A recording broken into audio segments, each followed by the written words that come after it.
Hello friends, स्वागत है आपका अपने YouTube channel VSSV HVAC tutorials में। ये मेरी यूट्यूब पे पहली ट्यूटोरियल की सीरीज है और इस सीरीज में मैं आपको HVAC डिजाइन एंड ड्राफ्टिंग के पूरे लेक्चर्स जो है स्टडी कराने वाला हूँ। ये लेक्चर बिगनर्स एंड जो एक्सपीरियंस हैं उनके लिए भी फायदेमंद साबित होगा। यहाँ पर मैं आपको बिल्कुल बेसिक से एडवांस तक HVAC डिज़ाइन एंड ड्राफ्टिंग के बारे में पूरा लेक्चर्स जो है वो समझाने वाला हूँ। तो हम बात करते हैं HVAC होता क्या है और HVAC का एप्लीकेशन हमने कहाँ पे देखा है। HVAC का फुल फॉर्म होता है heating, ventilation and air conditioning. Heating, ventilation,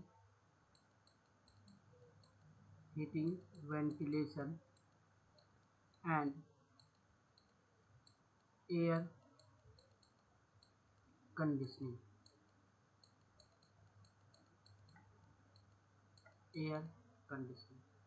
आप सभी लोगों ने इस HVAC सिस्टम के बारे में देखा है, समझा है।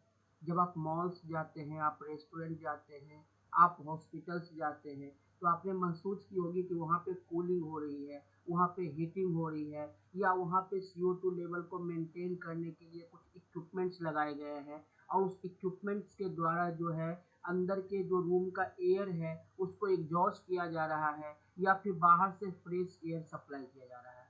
तो HVAC सिस्टम के द्वारा हम किसी भी इनक्लोज्ड एरिया को के टेम्परेचर को कंट्रोल करने की बात करते हैं, हम वहाँ पे ह्यूमिडिटी कंट्रोल करने की बात करते हैं, हम वहाँ के प्रेशर कंट्रोल करने की बात करते हैं, हम वहाँ पे जो इक्विपमेंट्स लगे हुए हैं उनकी जो वेलोसिटी है, उनमें जो वाइब्रेशंस हो रहे हैं उसको कंट्रोल करने की बात करते हैं, हम एयर के फ्लो को का जो पैटर्न है उसको मेंटेन करने की बात करते हैं। इसका मतलब है रूम के जो एयर हैं उसमें अगर CO2 लेवल बढ़ गया है तो उसमें बाहर से फ्रेश एयर सप्लाई करना और रूम के एयर को एग्जॉस्ट करने की बात करते हैं।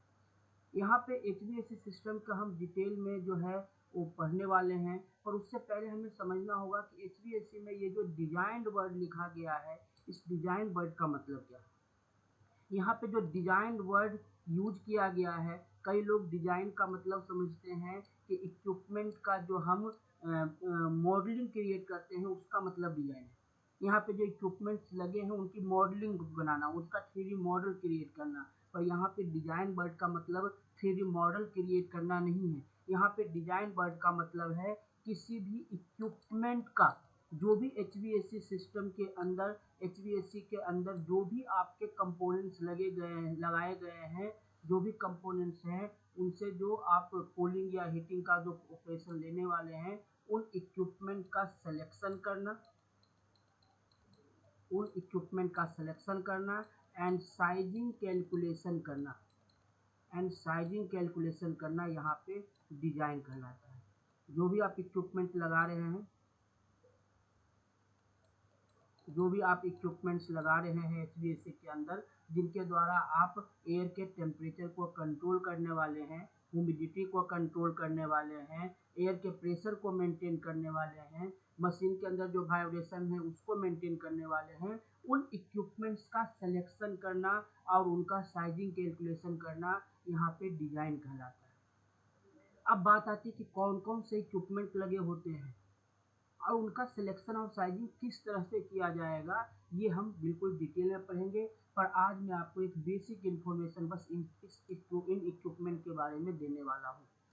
यहाँ पे आप एक इक्विपमेंट सुनते हैं AHU। AHU का फुल फॉर्म होता है एयर हैंडलिंग यूनिट। ये AHU हर एक फ्लोर पे या अलग अलग जोन डिवाइड करके लगाया जाता है, या तो AHU लगा होता है या फिर FCU लगा होता है। AHU का फुल फॉर्म होता है एयर हैंडलिंग यूनिट और FCU का मतलब होता है फैन कॉइल यूनिट। ये जो AHU या FCU है, इनका काम होता है रूम के एयर को हैंडल करना, रूम से एयर को रिटर्न लेना और फिर रूम में एयर को सप्लाई करना। तो ये जो AHU है, यहाँ से क्या होता है, एक क्लोज पैसेज हम बनाते हैं। ये जो है हम यहाँ से क्या करते हैं, क्लोज पैसेज बनाते हैं। एक क्लोज पैसेज जो हम बनाते हैं वो हम रूम में एयर को सप्लाई के लिए बनाते हैं। तो जो हमने क्लोज पैसेज एयर को सप्लाई के लिए बनाया है, इस सप्लाई वाले क्लोज पैसेज को हम बोलते हैं सप्लाई एयर डक्ट। अब ये जो रूम में एयर सप्लाई कर रहे हैं, तो हमें रूम से एयर को रिटर्न भी लेना होगा। तो रूम से एयर को रिटर्न लेने के लिए भी हम एक क्लोज पैसेज बनाते हैं, और इस क्लोज पैसेज को हम बोलते हैं रिटर्न एयर डक्ट। एक क्लोज पैसेज हमने सप्लाई के लिए बनाया, और एक क्लोज पैसेज हम क्या करते हैं, रिटर्न के लिए बनाते हैं। यहाँ से एयर आपका सप्लाई हो रहा है, सप्लाई एयर और सप्लाई एयर डक्ट के थ्रू। यहाँ से एयर हमारा रिटर्न लिया जा रहा है रिटर्न एयर डक्ट के थ्रू, और ये जो रिटर्न एयर आ रहा है ये इस मशीन के अंदर आएगा, इस AHU के अंदर आएगा, और फिर यहाँ से सप्लाई होगा रूम के अंदर। पर बात आती है कि जब ये एयर यहाँ से सप्लाई हो रहा है तो इसका टेम्परेचर कम कैसे होता है, क्योंकि यहाँ पे जो दूसरा जोन बना होता है इसमें लगे होते हैं कॉइल्स, इसमें लगे होते हैं कॉइल्स। कॉइल्स मतलब कूलिंग कॉइल्स या हीटिंग कॉइल्स होगा, जिसके अंदर आपका कूल वाटर सप्लाई होगा या हॉट वाटर सप्लाई होगा। और जब ये एयर इस कूल वाटर या हॉट वाटर के कांटेक्ट में आता है तो ये ठंडा या गर्म होकर रूम में सप्लाई होता है। अब ये एयर अपने आप तो आएगा नहीं, इस एयर को सक करने के लिए इस इक्विपमेंट के अंदर लगे होते हैं ब्लोअर्स।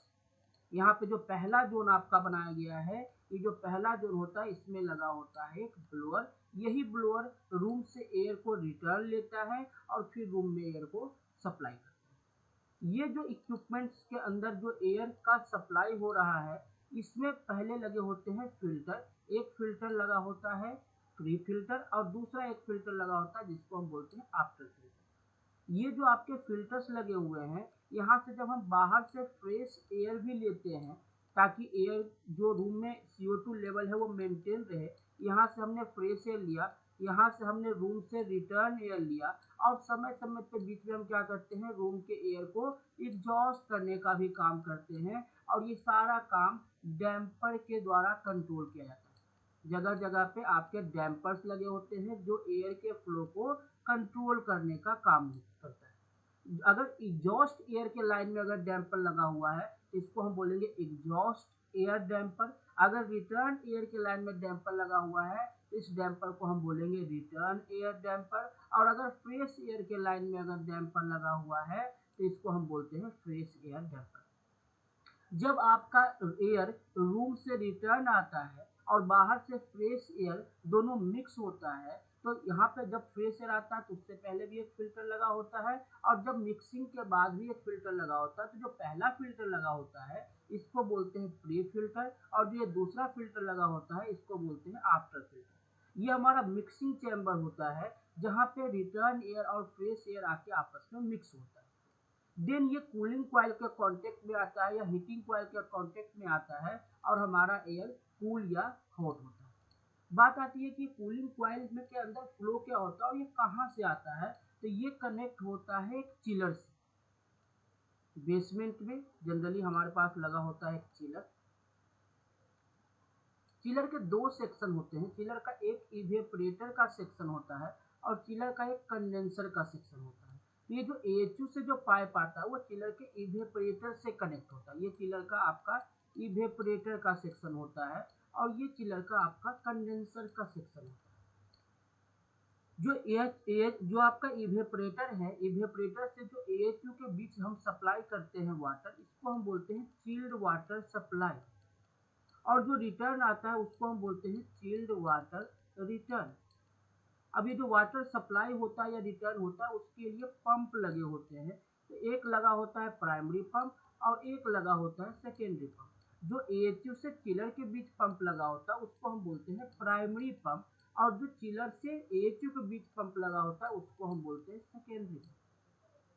उसी तरह से जैसे चिल्ड वाटर सप्लाई या चिल्ड वाटर रिटर्न लेने के लिए हम एक क्लोज पैसेज बनाते हैं, एक पाइप हम लगाते हैं और पंपिंग सिस्टम वगैरह लगाते हैं, उसी तरह से इवेपोरेटर के कारण जो हीट हमारा एब्जॉर्ब किया गया है रेफ्रिजरेंट के द्वारा, उसके हीट को रिजेक्ट करने के लिए हम कंडेंसर के साइड से पाइप कनेक्ट करते हैं कूलिंग टावर।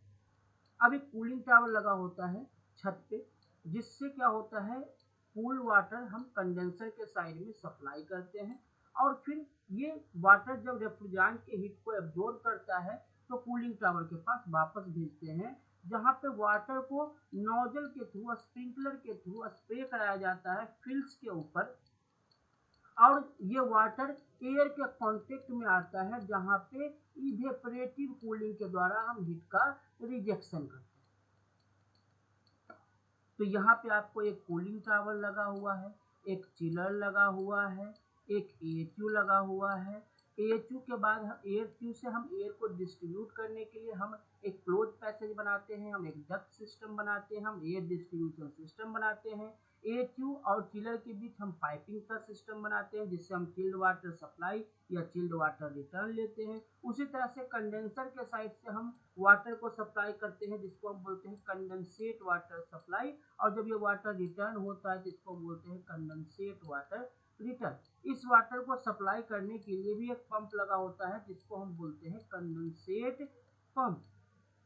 अब मेरा सीधा सा मकसद आपको यहाँ पे इन सब चीज़ों को बताने का ये है कि जो हमने पहले स्टार्ट किया कि हम HVAC डिजाइनिंग के बारे में पढ़ेंगे, तो डिजाइनिंग का मतलब ही मैंने बताया आपको कि होता है इक्विपमेंट का सिलेक्शन करना और इक्विपमेंट का साइजिंग कैलकुलेशन करना। तो HVAC के अंदर ये जो भी इक्विपमेंट्स लगे हुए हैं, आप AHU लगा के रखे हुए हैं, आपने चिलर्स लगाया हुआ है, आपने कूलिंग टावर लगाया हुआ है, आप एएचयू से एयर को डिस्ट्रीब्यूट करने के लिए आपने डक्ट सिस्टम लगाया हुआ है, एएचयू और चिलर के बीच आपने पाइपिंग सिस्टम लगाया हुआ है, आपने चिलर और कूलिंग टावर के बीच पाइपिंग सिस्टम लगाया हुआ है, आपने पंप यूज किया है, आपने ब्लोअर यूज किया है, आपने कॉइल का यूज किया है, आपने फिल्टर का यूज किया है। इन सारे इक्विपमेंट्स का सिलेक्शन और साइजिंग कैसे किया जाएगा, या इन सारे इक्विपमेंट्स का सिलेक्शन और साइजिंग किस बात पे डिपेंड करता है?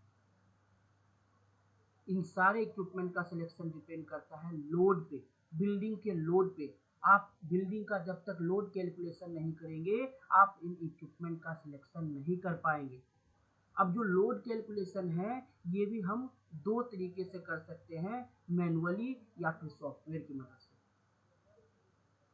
तो जब हम लोड कैलकुलेशन करते हैं, जब हम किसी बिल्डिंग का लोड कैलकुलेट कर लेते हैं, तो हम बड़े आराम से इक्विपमेंट का सिलेक्शन कर सकते हैं।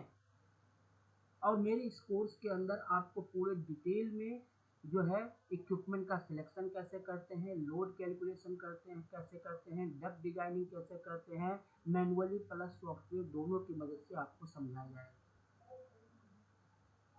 आपको एक सीरीज के थ्रू मैं इसको आपको समझाने की कोशिश करूंगा।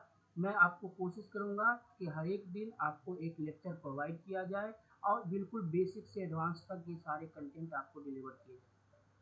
आशा करता हूँ कि ये वीडियो आपको समझ आया होगा कि हम आगे क्या करने वाले हैं। अगर ये वीडियो आपको पसंद आया होगा तो प्लीज़ मेरे इस चैनल को लाइक कीजिए, शेयर कीजिए एंड सब्सक्राइब कीजिए, ताकि आपको मैं जो भी वीडियो यहाँ पे नए डालूँ वो आप तक नोटिफिकेशन पहुँच सके और उस वीडियो को आप देख सकें। Thank you very much.